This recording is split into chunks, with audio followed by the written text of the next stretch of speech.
What it is, YouTube? My name is Batman, and I was so sure that 2014 would be Battlefield's finest hour, but they screwed the pooch. And there are some important things that I think we Battlefield players, and even any of us involved in the gaming community period, need to understand about this colossal fuck-up. So most of you who play Battlefield obviously know that the launch has been plagued across all consoles and for over a month and a half after release by serious bugs, often so severe they render the game unplayable. Now, at this point, I've played Battlefield on 3 different platforms. PC, the 360, and then I upgraded for $10 to the Xbox One version. And I actually have had a lot of fun on that game. Just a couple days ago, you know, those of you who've been watching, I declared it triumphant over Call of Duty. It was a better game, and I still feel that way, but the bugs are very frustrating. On PC and the pre-gen consoles, the main problem was crashes. The game would just freeze or shut down, and you'd have to restart everything, which isn't too bad until it's happened more than once in under an hour, or, you know, 4 to 5 times in the course of a 3-hour play session. It really throws off your momentum. It gets old. And then, of course, there are a variety of other serious problems. I'm sure many of you are aware of the one bullet kill glitch. And something that has been particularly frustrating for me personally is glitches like with the menus in-game. Like, for instance, if I die and start customizing my classes and then I get revived, I get stuck on the accept or decline revive menu. I can't hit start, I can't redeploy, and for whatever reason I can't accept or decline the goddamn revive, and so the game's running fine, but I'm just stuck there lying on the ground begging for someone to come along and finish me off, like, please kill me now. But the bad guys never notice, I'm assuming because I look like a dead body, and that's happened a couple of times now, and I always have to dashboard, and it's so fucking infuriating, especially when it happens when you're having a good game. And I upgraded my 360 version to the Xbox One now, and now it won't even start on the X1. Like, I'll select it and it'll go full screen for a second and then just revert back to the dashboard, which I'm assuming is on Battlefield's end, because it's not happening with any of my other games. And apparently a lot of other players are having a much worse experience than I am. At this point, you go around on the forums or whatever other message boards, and people are very upset. My understanding is they can't even finish a match without a crash. In some cases, and I know a lot of longtime Battlefield fans are saying this is what has happened with every Battlefield for the last decade. It's a big, sophisticated game. It's going to have some issues. It always does. But I don't think that excuses this, because the problems this time around are so severe and numerous, and because they are taking so long to fix, I think it is obvious this game was not ready for release. And that hasn't been the case with past Battlefields. If it was, Battlefield wouldn't be a successful franchise today. And I remember the Battlefield 3 launch. I was playing within 24 hours of release, and there were glitches, but they weren't game-breaking, and they weren't nearly as severe. You know, granted I was on console, but the only issue I really remember was the game always forgetting my saved profile data. So I had to, you know, re-customize all my classes every time I got on. And then also, if you died outside of the map, sometimes the screen would get stuck on that gray, you know, color correction setting, whatever it is. But there's a very big difference between those bugs and games crashing or not starting, period, especially because those minor issues from Battlefield 3 got fixed pretty quickly because they were minor. But we are pushing 50 days since the release of Battlefield 4, and the problems persist. They are just as severe, and in fact it feels like when they patch things, they fix some things, but then they break other things when they put the patch out. And I realize, you know, DICE has made a very good faith effort to reward the fan base for its trouble in the form of the week of double XP and that special pistol, I can't really remember. But sort of the tragic irony of all that is that the people who are most pissed off haven't really been able to cash in on those gifts because the game still isn't working for them. Right? So they didn't really get to play, they didn't get to enjoy the double XP weekend because the game was still crashing that whole week. So sometimes companies make mistakes that they can recover from quickly enough that after some time it's like it never happened. That is not the case here. Once DICE announced they had halted all work on future DLC and other games, including Star Wars Battlefront 3, this became more than a hiccup, a speed bump on the road to success. This is a wound, and I want to examine why this happened and what the implications are for the Battlefield franchise, because it's important that we understand what the fuck is going on here. So to start things off, yesterday it was announced in an article, I'm going to link from Gamefront in the description, that a law firm, Holzer and Fitzel LLC, is officially investigating EA and DICE for a potential lawsuit. They are representing EA shareholders who now feel that EA knowingly misrepresented their quarterly revenue projections. Now, the people I talked to about this, and most of the people commenting on that article, on the Facebook post that linked me to the article, they're all kind of shrugging it off. Like, they're saying you can't sue a game for having glitches. These guys are just trying to make a quick buck, give me a break, yada yada yada. But in reality, this case actually does have some merit.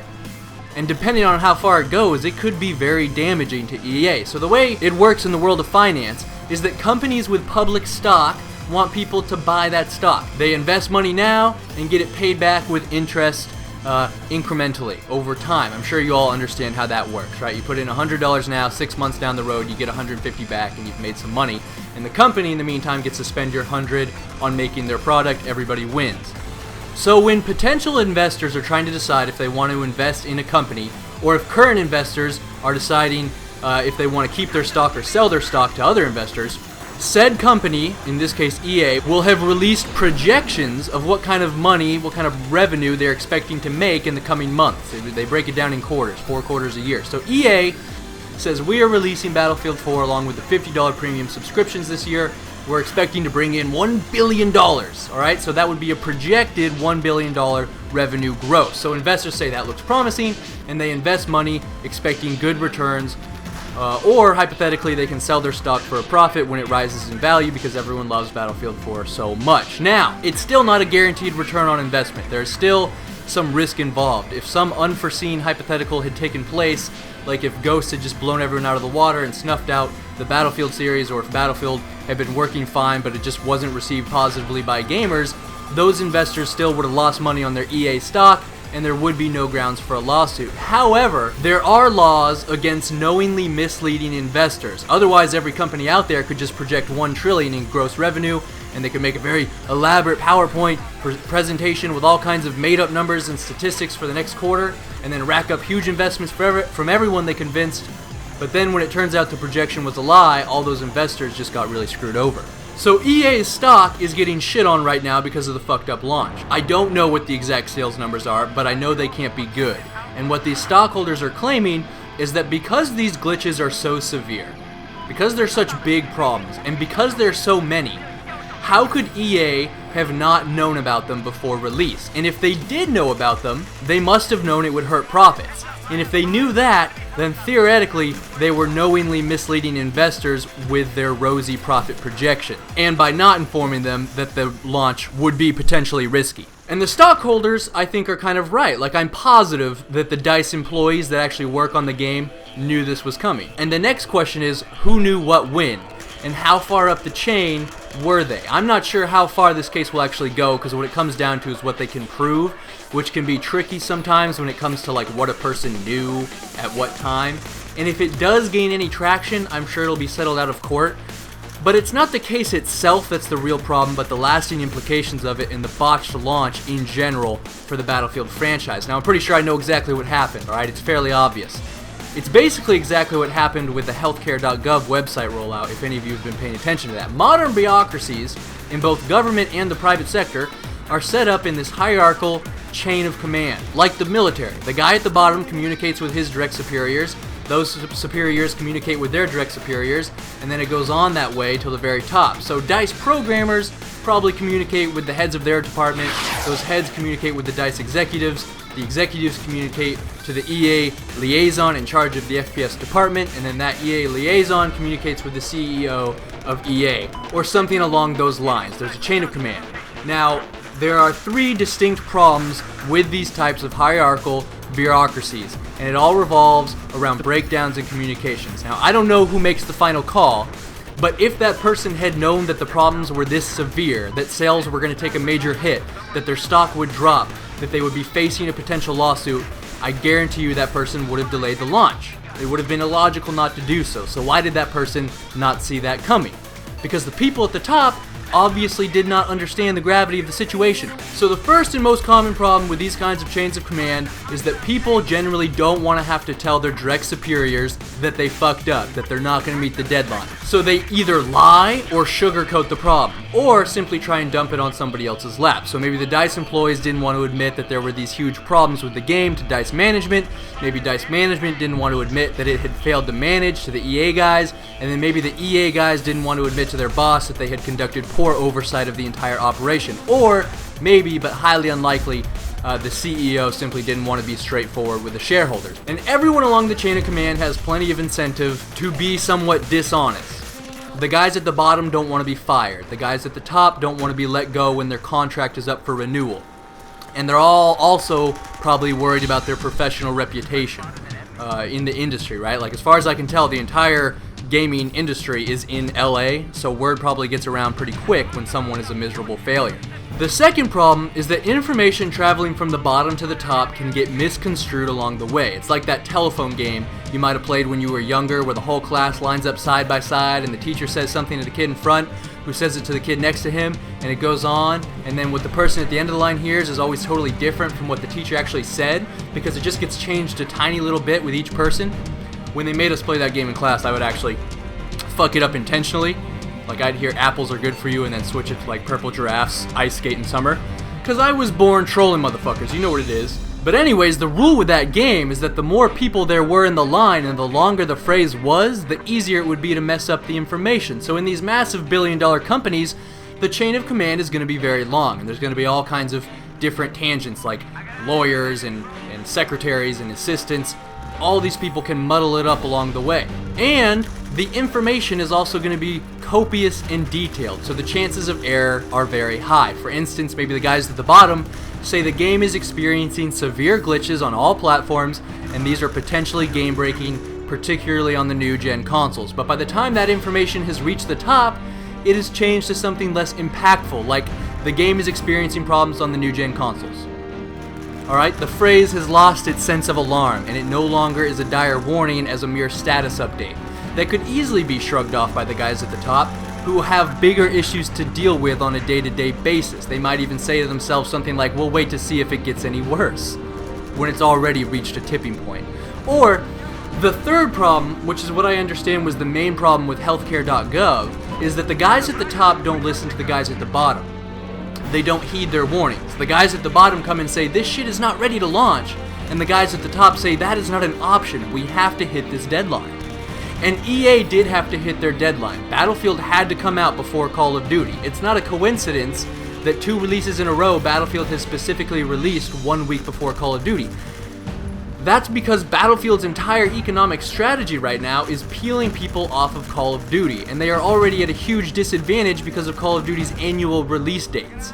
If they came out after Call of Duty, they wouldn't be able to make a very significant gain in the market because every potential peel over would have already spent their $60 on Call of Duty.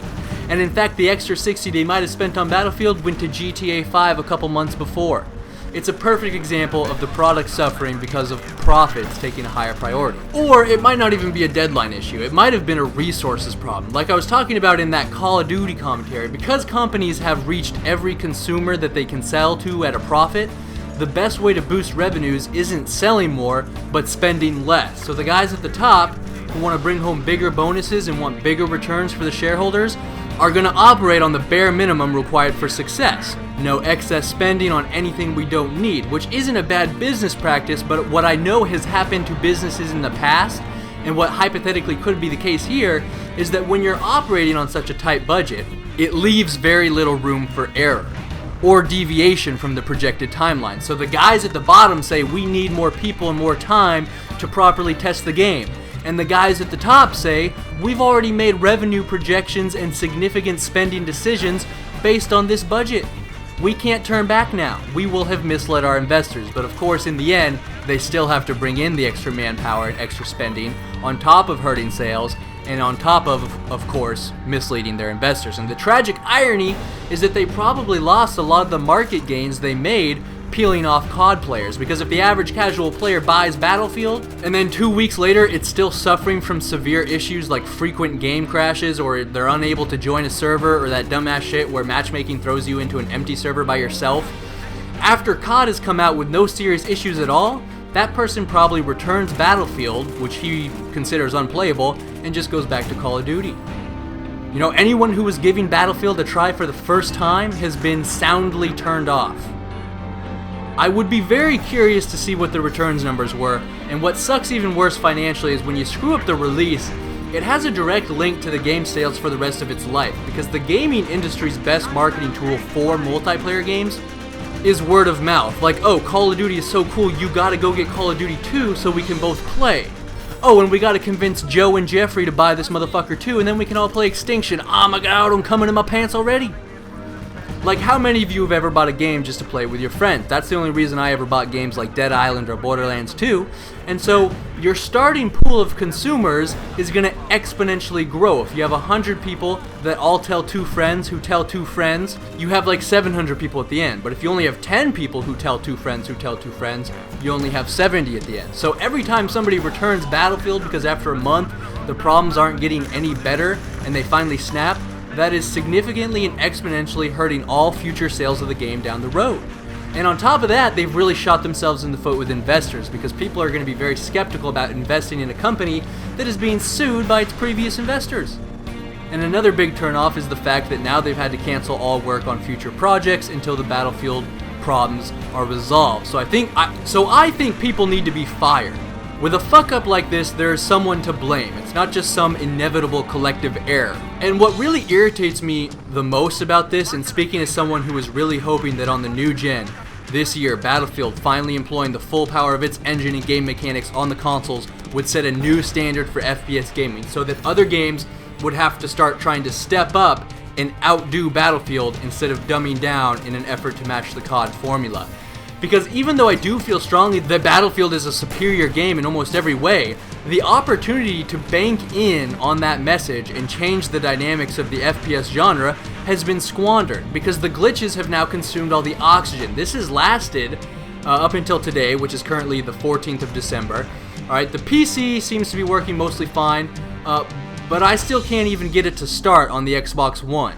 And this is when everyone's doing their Christmas shopping, right? And if these issues last until the 25th, that's going to be a pretty serious drag on Christmas sales. The reason these games always come out in November is because they want just enough time for the word of mouth to spread around so that everyone is talking about it and then asking for it right in time for Christmas. But so far, a lot of the Battlefield word of mouth, maybe even a majority of it, has revolved around the issues with the game. And these aren't minor issues. Like, if you hear a game has some bugs, but your friends like it, you still buy it. But when your friends are telling you they can't even get the game to start, even if you like the game, you're probably not putting it on your Christmas list. You'll say you'll wait till later, but then maybe later you've decided to just get Titanfall instead. And this hurts the Battlefield franchise in the long run, because this was its last chance to win people over before it has to compete with Destiny and Titanfall. It's going to be a lot harder to make economic gains when there are these other AAA FPS shooters on the market, as opposed to just Call of Duty. Oh, and don't forget Halo 5 either, which is coming out around the same time as well. The next time Battlefield gets a real shot at growth, it's going to have to outplay 4 other very popular FPS shooters. And frankly, you have to wonder if there will even be room for 5 major FPS multiplayer shooters. There's only so much market share to go around. 2014 and 2015 were always going to bring the most brutal clash of FPS multiplayer titans in the industry. And the most painful consequence of this is that Battlefield is not going to be entering that fight on very advantageous footing, because the key to this is staying relevant, staying on people's minds. For the next 2 years, while all these other games come out, Battlefield has to be able to stay in the word of mouth. And at this point, they've made that task infinitely more difficult, because the first months of the release through Christmas amount to the best opportunity any game has for laying the groundwork and building the psychological infrastructure required for consumer retention and for gaining more consumers down the road. And that opportunity has really been wasted in a lot of ways. Now, don't jump to any conclusions. It is a strong game with a strong developing studio, and obviously EA is a publishing titan. They're down, but not guaranteed out. It's a wild, wild west economy. It's dog eat dog, and you never know which motherfucker will be whacked next. You never know which sumbitch has tricks left up his sleeve, and which set of fucking gangsters is ready to ride tonight. But for now, I think the Battlefield 4 launch is something that the people working on it, from top to bottom, from the DICE programmers to the EA executives, are all going to look back on very regretfully and woefully. And it's their own goddamn fault. But I'll be following it all that good, real stuff, the nitty gritty icky. So stay tuned, baby. This is Batman signing out.